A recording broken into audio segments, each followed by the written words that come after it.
Kalau saya boleh tanya, yang paling menginspirasi bagi Mbak Shima itu siapa sih? Yang pasti ibu saya. Kenapa ibu? Menurut saya ibu saya tuh sosok wanita yang hebat, wanita tangguh seperti itu. Karena beliau ditinggal oleh almarhum ayah saya sejak saya berusia 8 tahun. Oh, jadi sejak 8 tahun itu single parent? Single parent, dan beliau itu mampu mendidik saya, terus mengarahkan saya, menyekolahkan, menguliahkan seorang diri. Seperti itu menurut saya, ibu saya itu luar biasa.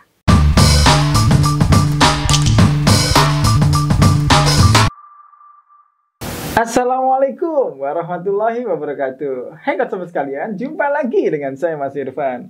Pada kesempatan yang penuh kebahagiaan kali ini, di tengah terjangan hujan, dan semoga saya doakan semuanya sehat-sehat selalu dan tetap optimis untuk beraktivitas meskipun sedang musim hujan. Tempatmu hujan tadi, Mbak? Hujan lebat banget, Pak. Hujan lebat banget? Iya, hujan lebat banget. Tapi bisa sampai sini dengan selamat ya, yang penting iya, itu. Alhamdulillah. Okay. Pada kesempatan ini dengan tema yang masih seperti kemarin, yaitu profesi idaman kaum milenial saat ini. Apakah itu? Dan di depan saya sudah hadir bersama kita semuanya Mbak Shima Novia. Silakan saya duduk dong. Halo pemirsa semuanya. Halo, selamat sore Pak Irfan. Iya. Mas Irfan panggilnya. Ini saya lupa terus ini. Ya enggak apa-apa karena sudah beruban ya. Jadi dipanggilnya Pak. Baik. Meskipun beruban tapi jiwanya masih jiwa muda ya. Iyalah, harus tetap strong. Wah, gitu. Jadi manggilnya Mas Irfan aja. Iya, Mas gitu. Irfan. Terima kasih banyak. Mbak Shima, sapaannya kalau ini kan Miss Hijab Miss ya. Hijab. Sapaannya gimana dong? Jadi seperti ini. Miss Hijab Indonesia, being a Muslimah, beauty, inspiration, seperti itu. Luar biasa sekali ya. Being Muslimah. Yes. Beauty and inspiration. Berarti seorang muslimah itu harus cantik. Seorang muslimah itu harus cantik dari dalam dirinya terlebih dahulu. Inner beauty seperti itu. Terus kemudian kalau inner beauty-nya sudah terbangun harus ditunjang lagi dengan beauty dari luar juga. Seperti itu. Gitu. Terus setelah itu menginspirasi. Iya. Mbak Shima sebagai seorang finalis Miss Hijab 2021 kemarin, apa sih yang menginspirasi dari dirimu? Wah. Jadi saya ini orangnya senang belajar. Apapun yang melihat peluang, saya itu senang melihat peluang. Apa sih yang bisa membuat saya itu semakin progresnya naik gitu. Membuat skill saya bertambah gitu. Jadi melihat ada peluang di Miss Hijab ini, saya rasa saya mampu. Ya, saya mau mencoba seperti itu. Ini event keberapa dalam sejarah hidupmu? Ini event pertama sebenarnya. Pertama langsung finalis? Ya. Agensinya siapa ini? Ini dari Papar, agensinya dari Prameswari Modeling. Luar biasa, Prameswari Modeling nih. Saya nanti minta ya, anak saya mau sekolahkan ke sana. Iya, boleh. Iya. Baru pertama kali langsung finalis? Iya, betul. Pertama kali. Kok saya jadi merinding ya? Biasa banget ini. Itu karena agensinya yang bagus, atau kemampuan diri yang kuat, atau doa dari orang tua? Nah, sebenarnya ya kan? Yang mana nih? Kalau menang itu bukan hanya agensi ya Pak, itu dikembalikan lagi ke dirinya sendiri, ke diri orang itu masing-masing. Meskipun dia ikut agensi, misalnya agensi yang udah bayarannya mahal, tapi kalau dia nggak punya kemauan kuat untuk terus mencoba, terus mentalnya nggak kuat, kalau dia gagal terus nangis nggak mau nyoba lagi, nah itu juga susah gitu Pak. Jadi prepare so well gitu loh Pak sebelum ikut agensi, ditata dulu. Kita itu ikut agensi targetnya apa, goalnya apa, seperti itu. Setelah ikut agensi nanti kita itu di situ tinggal dipoles gitu loh Pak. Kurangnya apa, seperti itu. Ini anak ini misalnya public speakingnya bagus, tapi catwalknya kok kurang. Harus diasah lagi. Nah itu nanti difokuskan seperti itu. Perlu berapa lama belajar seperti itu? Itu take a month, berbulan-bulan. Kalau saya sendiri tuh 1 tahun. Berarti butuh ketelatenan. Betul, ketelatenan. 1 tahun. Iya. Naik langsung finalis. Iya, betul. kemarin kalau finalis itu kan ada grade-nya ya. Itu masuk finalis nomor berapa? Itu sebenarnya kalau ke finalis Miss Hijab Indonesia sendiri itu harus mengikuti seleksi dari provinsi dulu gitu. Jadi di provinsi nanti diseleksi, diambil beberapa kandidat untuk lanjut ke Miss Hijab Indonesia ke nasional seperti itu. Luar biasa sekali. Dari Kediri berapa orang kemarin, Mbak? Dari Kediri 1 orang, saya aja. 1 orang saja, Iya. Luar biasa. Jadi anak Kediri ini hebat-hebat ya. Iya Pak, sebenarnya SDM-nya bagus-bagus di Kediri. Kok sebenarnya?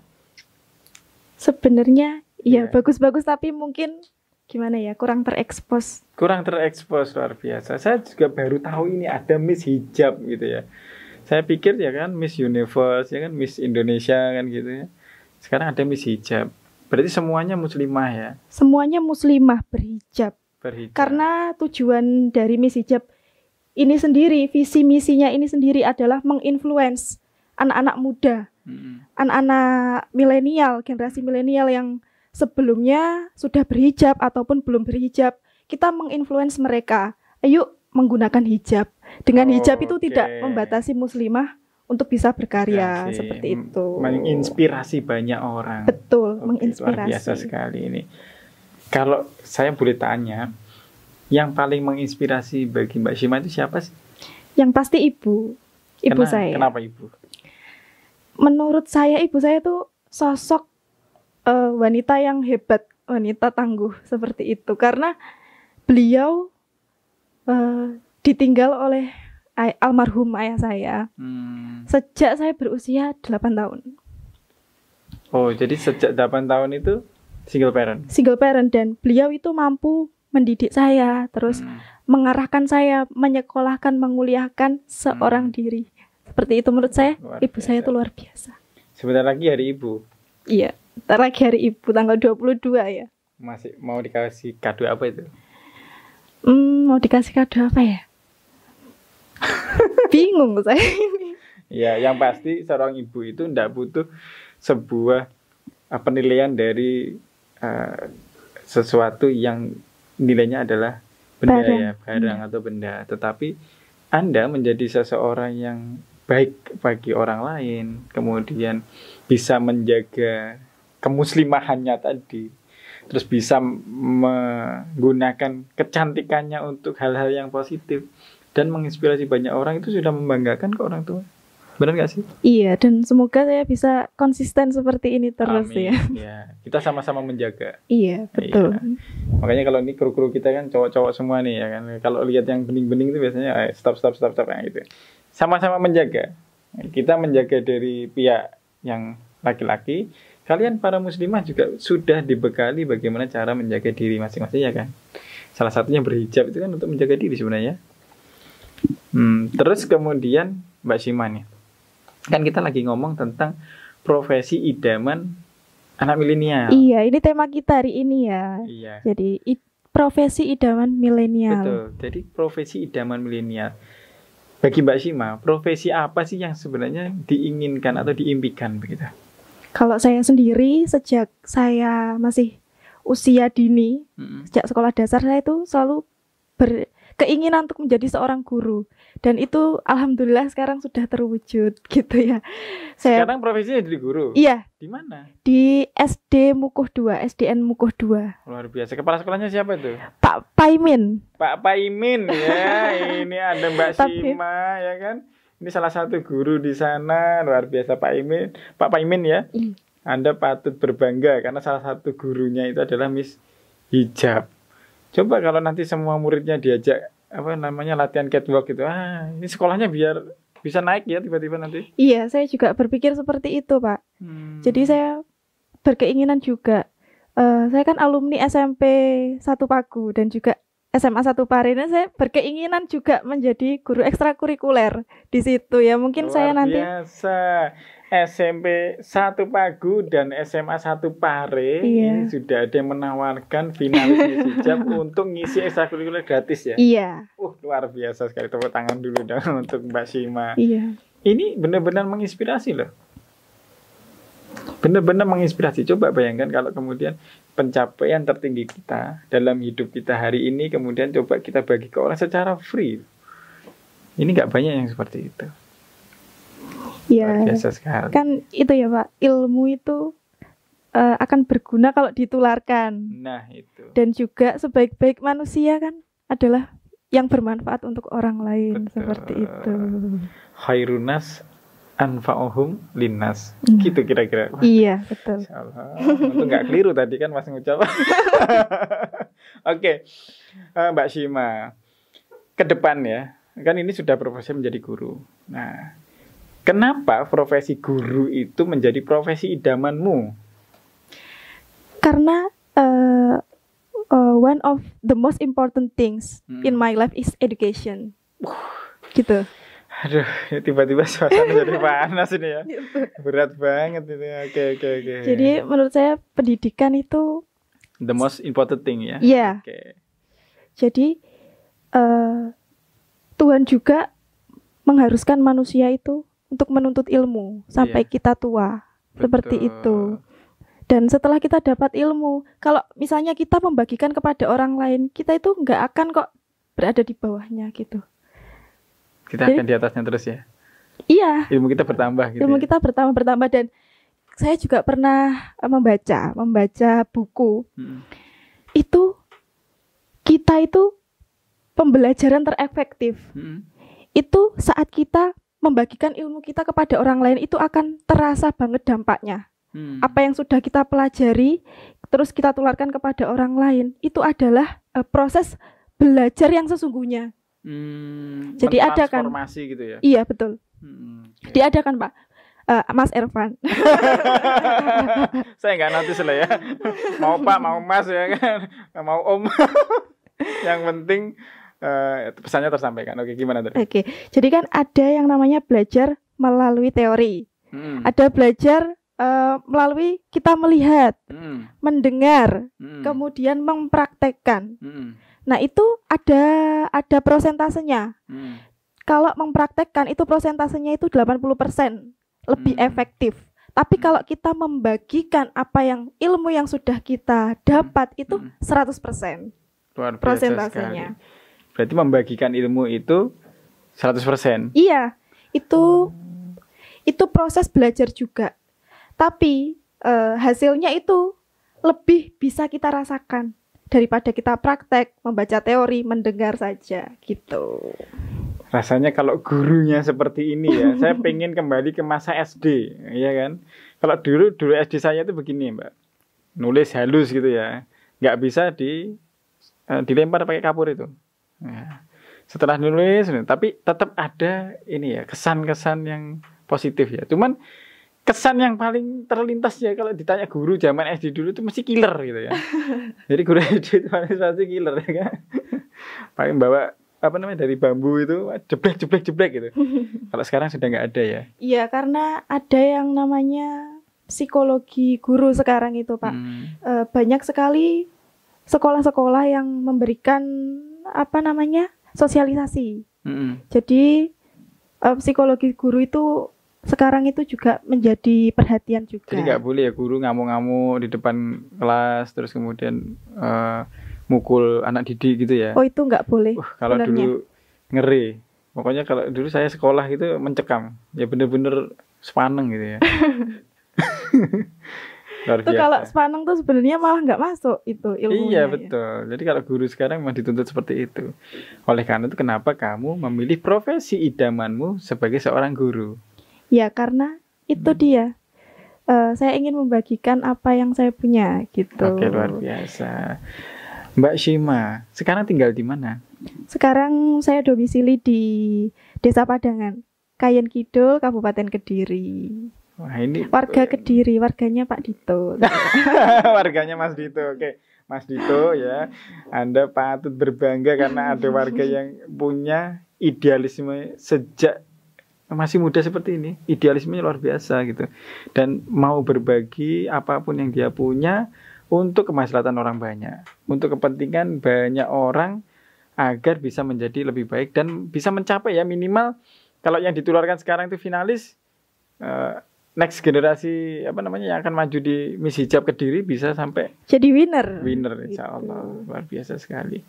Sekarang tips yang ingin dibagikan Mbak Shima agar generasi milenial ini kalau mau milih profesi nggak itu aja. Setidaknya ada beberapa profesi yang kalau menurut Mbak Shima itu bisa dipilih dan itu baik gitu. Tipsnya. Kalau dari saya sendiri sih, saya mempunyai pekerjaan main dan juga side job gitu loh. Oke. Jadi Gitu. ada main job dan side job. Pekerjaan utama itu yang bisa menopang hidup. Betul. Pekerjaan sampingan yang menopang mimpi. Ya, seperti itu, iya, betul sekali. Betul. Oke, saya sepakat. Terus main job apa, side job apa kira-kira? Saya main jobnya sebagai guru dan saya mempunyai target.